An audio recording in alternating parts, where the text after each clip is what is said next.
Na karibu tena mtazamaji. Kwenye ulingo wa siasa ni kwamba kiongozi wa chama cha People Liberation Martha Karua amepuuza madai kwamba upinzani umeafikiana kuhusu mgombea wao wa urais wa mwaka 2027.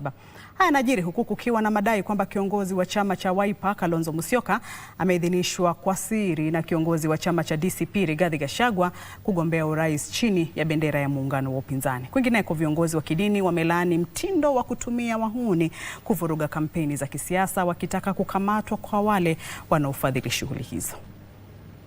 Siku moja tu baada ya mrengo wa Linda Mwananchi kushambuliwa na wahuni wakati wa ziara yao huko Keumbo, kaunti ya Kisii, askofu mkuu wa kanisa la Anglikana humo nchini Jackson Ole Sapit ameonya kwamba hatua ya kuwatumia wahuni kwa manufaa ya kisiasa inaweza kusababisha machafuko humo nchini. Ushindani wa uongozi si lazima iwe kwa njia ya vita na furugu na chuki.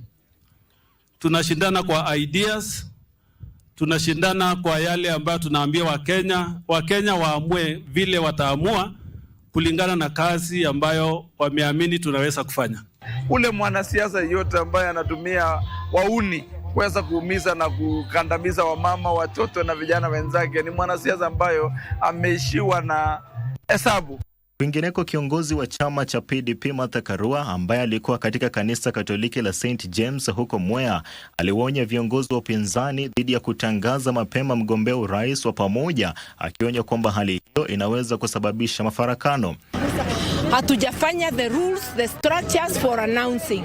So even if they is saying they are announcing, it is not for the united opposition, it's for them only. Haya yanajiri huku mwakilishi wa zamani wa wanawake wa kaunti ya Kirinyaga Wangui Ngirishi akikosoa serikali kutokana na madai ya mauaji ya kiolela na utekaji nyara. Tunaweza fanya mambo mingi sana ya kusaidia, lakini the final decision ya kuchagua yule mtu ambaye utachagua, ujue kwamba ni wewe utakuwa ukiweka maisha yako. Na mjadala usalama unaendelea kuzua maoni tofauti, huku mbunge wa Makadara George Aladwa akiwashutumu baadhi ya wanasiasa kwa kile anachosema ni kuingiza siasa katika masuala ya usalama wa taifa na kuwalenga maafisa wa umma isivyo haki.